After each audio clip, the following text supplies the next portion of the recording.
जब मैं उस दिन मॉर्गन को पहली बार मॉल लेकर गई तो हवा में दालचीनी और पाइन की खुशबू फैली हुई थी। हलचल भरी भीड़, टिमटिमाती रोशनी और खुशनुमा क्रिसमस संगीत किसी के भी अंदर के बच्चे को बाहर निकालने के लिए काफी था।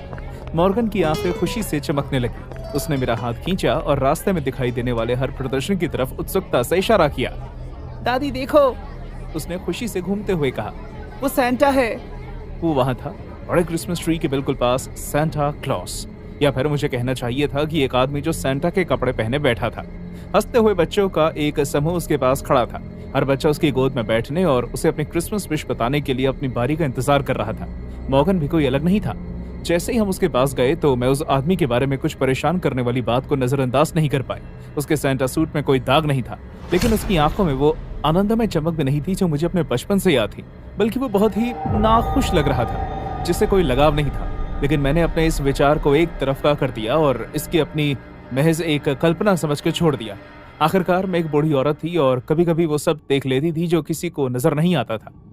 जाओ मेरे बच्चे, मैंने मॉर्गन को प्रोत्साहन दिया, जबकि अंदर से मेरा मन कुछ और कह रहा था। जाओ जाकर हाय कहो। मॉर्गन ने ताली बजाई और उत्साह से पोडियम की तरफ बढ़ गया। जब सैंटा ने उसे अपनी गोद में बिठाया तो वो खिलखिला उठा, लेकिन अगले ही सेकंड मॉर्गन का चेहरा उतर गया। उसके चेहरे से मुस्कान चली गई, उसकी आंखें बड़ी हो गई और मैं कसम खाकर कहती हूँ कि उसके गालों का रंग उड़ गया हो। मॉर्गन, मैंने दबे हुए स्वर में आवाज लगाई, लेकिन उसने कोई जवाब नहीं दिया। उसके नन्हे हाथ मुट्ठी में जकड़े हुए थे और वो आदमी उसकी तरफ देखकर मुस्कुरा रहा था। फिर मॉर्गन चिढ़ने लगा। हालांकि उसने बहुत ही हल्का भाव दिखाया, लेकिन मैं समझ गई, एक छोटा सा झटका, जैसे किसी चीज ने उसे चौंका दिया हो।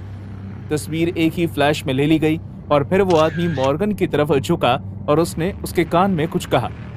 मैं ये तो नहीं सुन पाई कि उसने कान में क्या फुसफुसाया, लेकिन मैंने ये जरूर देखा कि उसके बाद मेरा पोता किसी तरह से डर गया था। उस आदमी की मुस्कान कम नहीं हुई और वो इसी तरह बच्चों को उठाता और बिठाता रहा। थैंक यू सैंटा, मैंने अपनी आवाज को स्थिर रखते हुए कहा। मॉर्गन ने अपने ठंडे हाथ से मेरी उंगली पकड़ी और मुझे मॉल से बाहर ले गया। उसने पूरे रास्ते में कुछ नहीं कहा। उसकी आंखों की चमक गायब हो गई थी। उसका छोटा सा शरीर डर के मारे अकड़ गया था। जब तक हम वापस नहीं आए तब तक मेरा ध्यान नहीं गया था कि वो कितना पीला पड़ गया था। उसकी त्वचा लगभग पारदर्शी सी लग रही थी। उस रात वो अपने कमरे में नहीं सोया।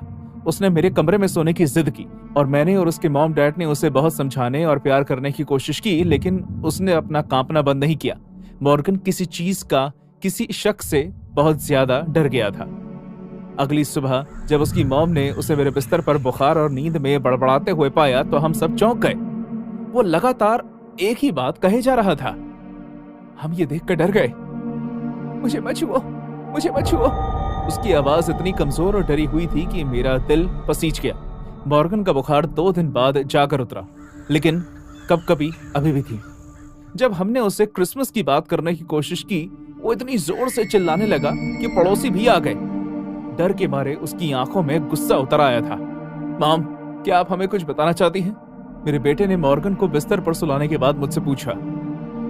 चिंता मत करो, मैं इससे निपट लूंगी, मैंने उससे वादा किया। इस बात का सिर्फ एक ही जवाब था। जो भी उस आदमी ने किया था वो मेरे पोते को इतनी गहराई तक डराने के लिए काफी था।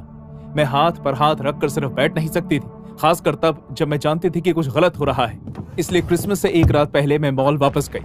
मैं उस आदमी से सीधा सवाल करना चाहती थी और खुद देखना चाहती थी कि किस तरह के राक्षस ने मेरे प्यारे बच्चे की मुस्कान छीनी थी। मॉल पहले से ज्यादा शांत था। त्योहार की खुशी की जगह बहुत ही शांत माहौल ने ले ली थी, लेकिन वो वही था, अभी भी उसी कुर्सी पर बैठा हुआ, अभी भी अपनी गोद में हर बच्चे को बिठाकर हंसता हुआ। मैंने उसे दूर से नोटिस करना शुरू किया। हर चीज वैसी ही थी जैसे कि पहले। वो बच्चों को उठाता, हंसता और उन्हें तोहफे देने का वादा करता। लेकिन फिर मैंने देखा उसने मॉर्गन की ही उम्र की बच्ची को अपनी बाहों में ले लिया। वो कुछ बता रही थी जब उसके हाथों ने उसकी छोटी थाइस को जकड़ा और चूटी मारी, और फिर उसने झुककर उस बच्ची के कान में कुछ कहा। उस बच्ची का चेहरा फीका पड़ गया। आंसुओं को रोकते हुए उसका छोटा सा मुंह कांप रहा था। वो राक्षस! मैं तेजी से आगे बढ़ी। मैंने कोने में सजाई गई एक कैंडी केन अपने हाथ में ली और बिना किसी बात पर विचार किए उस आदमी के सर पर वार करने लगी।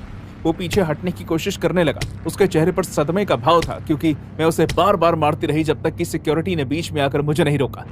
तुम एक घटिया आदमी हो, मैंने जोर से चिल्लाकर कहा। सुरक्षा कर्मी बीच में आए और उसे ले गए। बाकी पेरेंट्स ने भी उस आदमी के खिलाफ गवाही दी।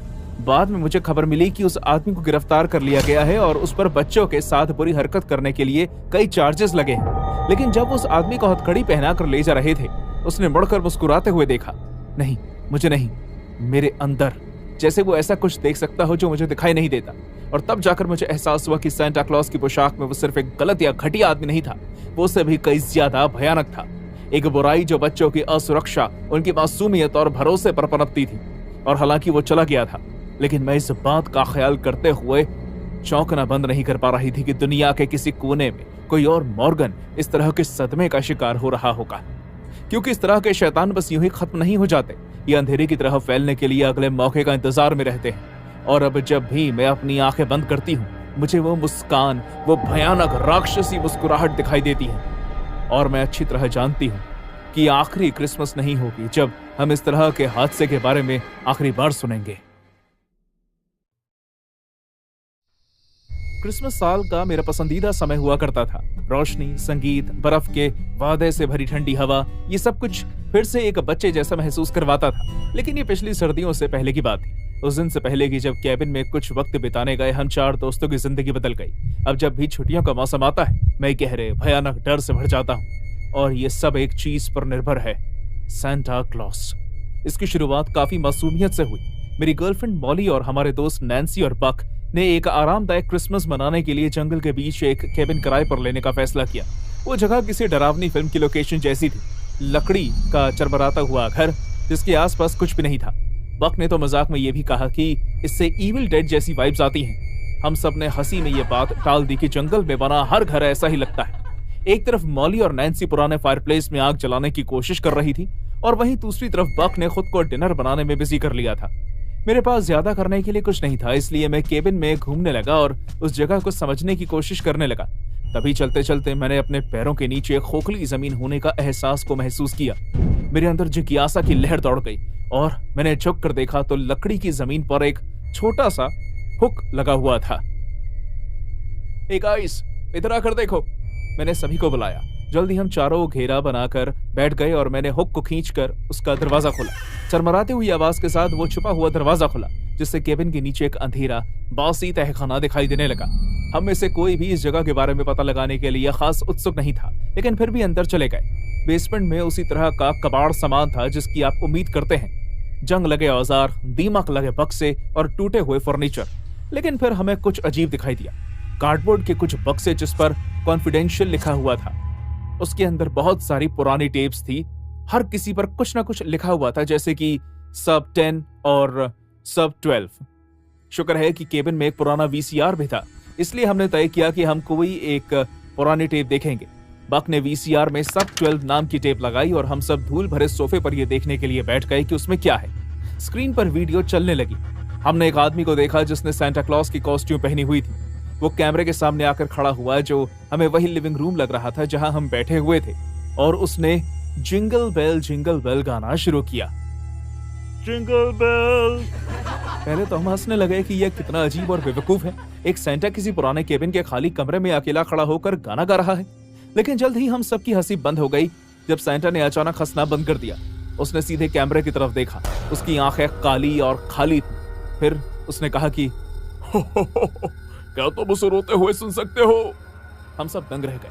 जैसे ही सेंटा ने कैमरे को घुमाकर कमरे का दूसरा हिस्सा दिखाया, कमरे का तापमान 10 डिग्री गिर गया।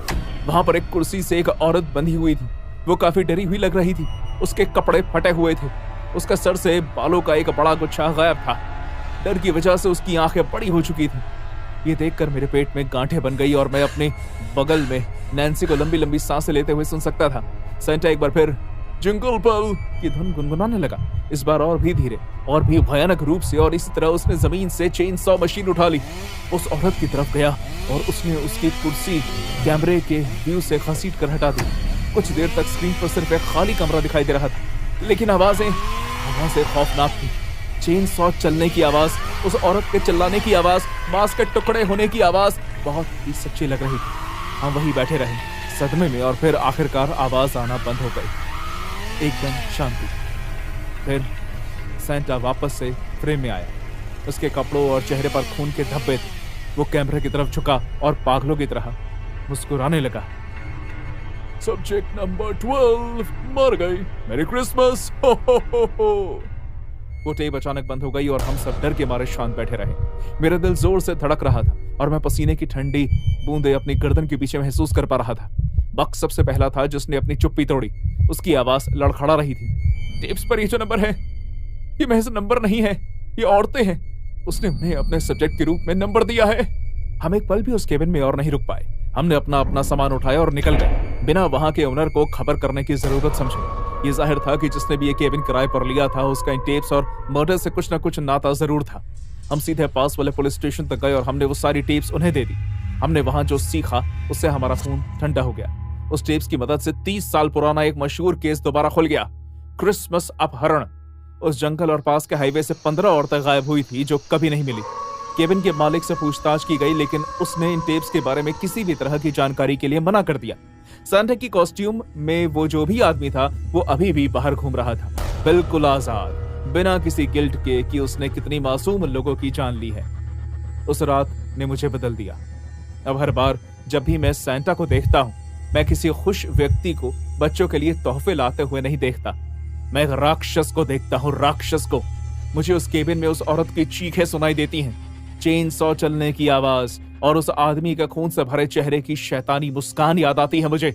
और मैं ये भी जानता हूँ कि मैं चाहे जितनी मर्जी कोशिश क्यों ना कर लूं, मैं इस हादसे को कभी बुला नहीं पाऊंगा। इसलिए जब भी क्रिसमस आता है सभी लोग अपने घर में सजावट और सामान भरते हैं, लेकिन मैं अपने घर के सभी दरवाजों को कई बार चेक करता हूँ और सेंटा क्लॉज जैसे दिखने वाली हर चीज से जितना हो सके दूर रहता हूँ, क्योंकि मैं सच्चाई जानता हूँ।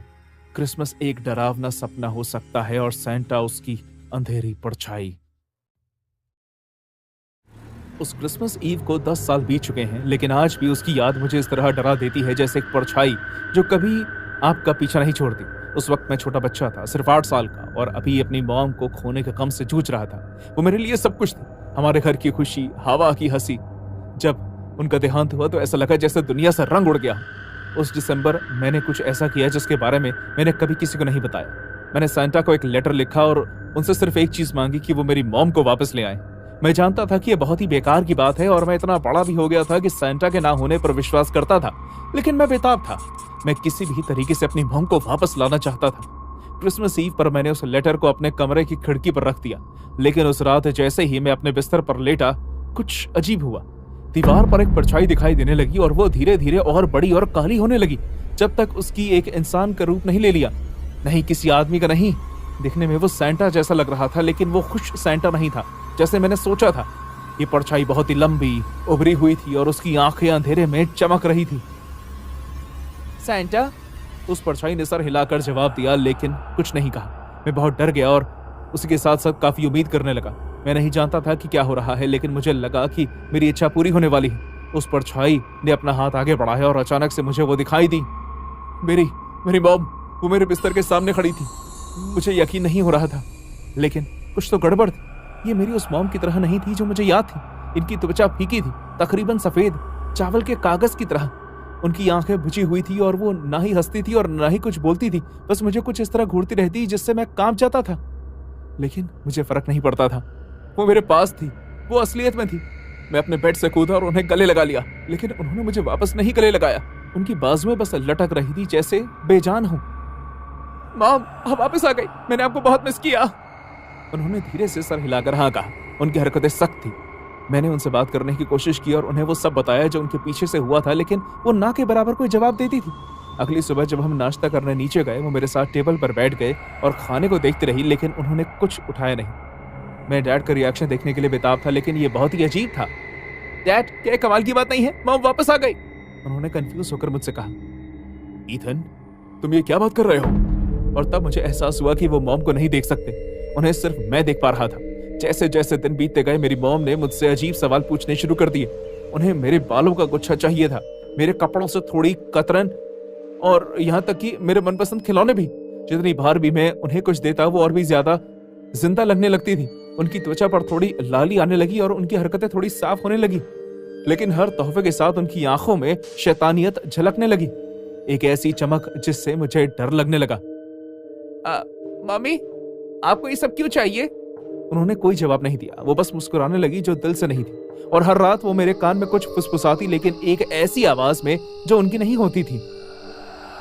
जल्द ही ईथन, जल्द ही हम हमेशा के लिए साथ होंगे। एक रात उन्होंने मुझसे कहा कि हम उनका जन्मदिन मनाने वाले हैं। वो मुझे लिविंग रूम में ले गई और वहां जो मैंने देखा उसे देखकर मेरे रोंगटे खड़े हो गए। पूरा कमरा अलग अलग चिन्हों से भरा हुआ था। दीवार पर, जमीन पर, जो मुझे समझ में नहीं आ रहे थे। मोमबत्तियां हमारे चारों ओर एक गोले में टिमटिमा रही थी, जिन्हें देखकर ऐसा लग रहा था जैसे डरावनी परछाइयां नाच रही हों। मॉम, ये सब क्या है? वो फिर से मुस्कुराई, वही शैतानी मुस्कान, और फिर एक ऐसी भाषा में मंत्र पढ़ने लगी जो मुझे समझ में नहीं आ रहे थे। मुझे ऐसा लगने लगा जैसे कमरे की दीवारें मेरे पास आ रही हूँ। हवा में मोम पिघलने की बदबू बढ़ने लगी और उसके साथ किसी और चीज के सड़ने की भी बदबू आने लगी।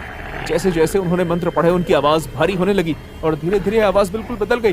वो किसी शैतान की आवाज जैसी थी। मैं पीछे हटने की कोशिश करता रहा, लेकिन मेरे पैर नहीं चल रहे थे। मैं जम गया था, जैसे किसी अदृश्य शक्ति ने मुझे पकड़ रखा हो। जमीन पर बने चिन्ह चमकने लगे और मुझे ऐसा लगने लगा जैसे मैं हवा में झूल रहा हूँ। मेरे हाथ और पांव पर खिंचाव महसूस हुआ, जैसे उन्हें किसी अदृश्य रस्सी की मदद से बांध दिया गया हो। मैं असहाय होकर वहां लटका रहा और मेरी मॉम, नहीं, वो जो भी मॉम जैसा लग रहा था वो मेरी आंखों के सामने बदल गया। उनकी त्वचा फट गई और उसके अंदर से काली परछाई निकली जो किसी बुरे सपने से भी बदतर थी। उसकी आंखें चमकने लगी और उसका मुंह चौड़ा हो गया। ये देखकर मैं डर गया। मेरे गर्दन के पीछे के बाल खड़े हो गए। नहीं, रुको प्लीज। वो हंसने लगा। मैं जानता था कि वो मेरी मॉम नहीं है, वो एक शैतान है, कोई बहुत पुराना और बुरा शैतान जिसने मेरी मॉम का नकाब पहना था। अब जब मैं सोचता हूँ तो मुझे ऐसा लगता है कि शायद मैं उसकी आखिरी बलि था, एक आखिरी पड़ाव जिसके बाद वो इस दुनिया में प्रवेश कर जाता। जैसे ही वो अपने आखिरी वार करने वाला था, कमरे का दरवाजा जोर से खुला। वहां मेरे डैड खड़े थे। उनका चेहरा हैरानगी से फीका पड़ गया था। उन्हें आगे बढ़ने से पहले एक बार उस शैतान की तरफ देखा और फिर हाथ में क्रॉस का साइन लेकर आगे बढ़े। उन्होंने सोच लिया था कि वो इस शैतान से मुझे बचा कर रहने वाले हैं। उन्होंने अपना क्रॉस का साइन उठाया और कहा, दूर हट जाओ मेरे बेटे से। वो शैतान तड़पने लगा और उस क्रॉस से दूर हटने लगा। मेरे डैड ने फौरन मुझे पकड़ा और मुझे हवा से नीचे उतार कर भागे। वो प्राणी जो मेरी मॉम होने का दावा कर रहा था चिल्लाने लगा, लेकिन उस गोले से निकलकर हमारा पीछे नहीं आ पाया। उस रात हम कभी ना वापस आने के लिए उस घर से भाग गए। दूसरे शहर में शिफ्ट होने से पहले डैड और मैं अपने रिश्तेदार के घर कुछ दिन के लिए रुके। वो बस एक बार घर वापस गए थे हमारी जरूरत का कुछ सामान लेने, और उन्हें अच्छी तरह याद है कि वहां कोई नहीं था। वो जो भी प्राणी था वहां से जा चुका था। अब मैं कभी क्रिसमस नहीं मनाता, और मुझे यह भी पता है कि सैंटा सच में नहीं होते। इन सैंटा जैसी कोई चीज होती है, बस फर्क इतना है वो आपकी इच्छा पूरी करने के लिए आपसे बहुत कुछ चाहती है।